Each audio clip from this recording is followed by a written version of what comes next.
Right now, somewhere beneath the ocean, there are entire streets, temples, marketplaces, buildings where people once lived, argued, fell in love, and died, and the water just swallowed it all.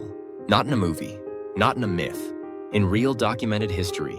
And here's what makes this so unsettling.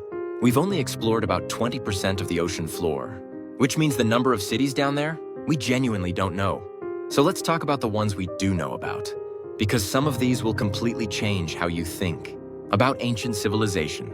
Let's start with a city so significant that its rediscovery in 2000 shook the entire archaeological world.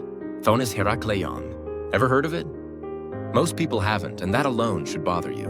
This was one of the most important port cities in the ancient world, the main entry point into Egypt for all Greek trade, and it disappeared so completely that for over 1,000 years, historians actually debated whether it was even real.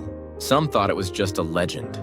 Turns out it was sitting 30 feet underwater in the Bay of Abu Qir in Egypt, perfectly preserved in the mud of the Mediterranean. Divers pulled up 64 ancient ships, 700 anchors, gold coins, colossal statues of Egyptian gods, and a massive temple dedicated to the god Amun. One statue alone stood over 16 feet tall.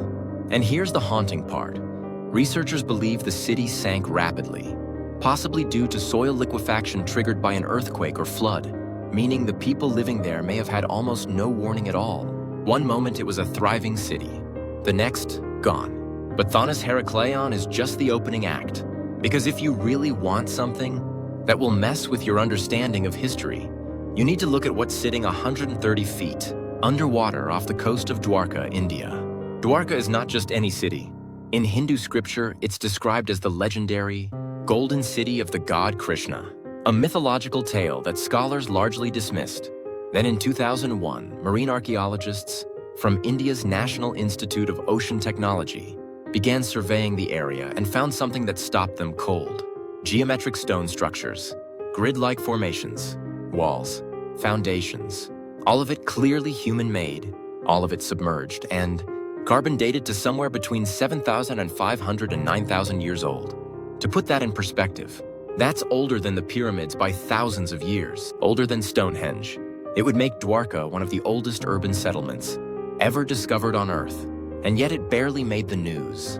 Why is a discovery that could rewrite the timeline of human civilization not being talked about at dinner tables? That's a question worth sitting with. Now let's get to one that science still can't fully explain. Off the southern coast of Japan, near Yonaguni Island, sits a massive underwater rock formation that has divided the scientific community straight down the middle for decades.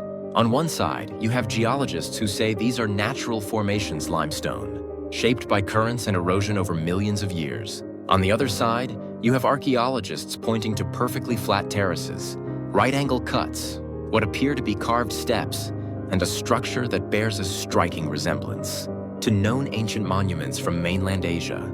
The main platform alone measures roughly 500 feet long and 130 feet wide. If it's man-made, it was built during the last ice age over 10,000 years ago, when sea levels were low enough for the site to be above water.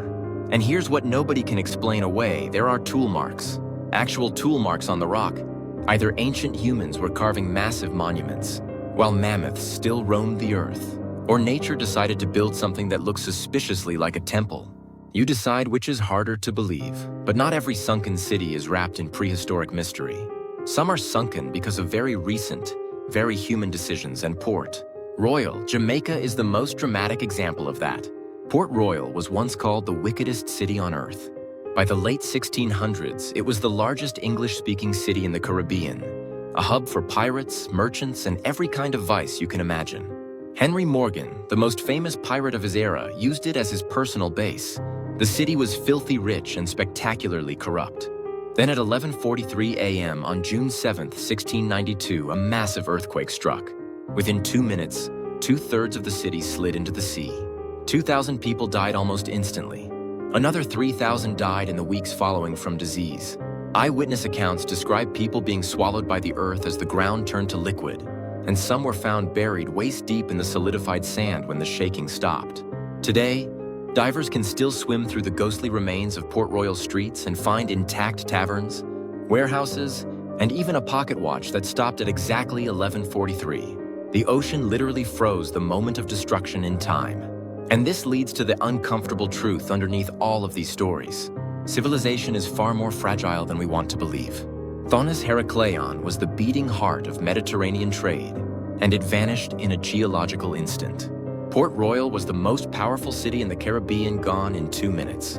Dwarka may be proof that complex, urban life existed thousands of years before our history books say it did. And the ocean buried the evidence. Every one of these cities was full of people who had no idea. They were living in what would become a mystery. No idea their streets would one day be dive sites. No idea historians would argue about whether they were even real.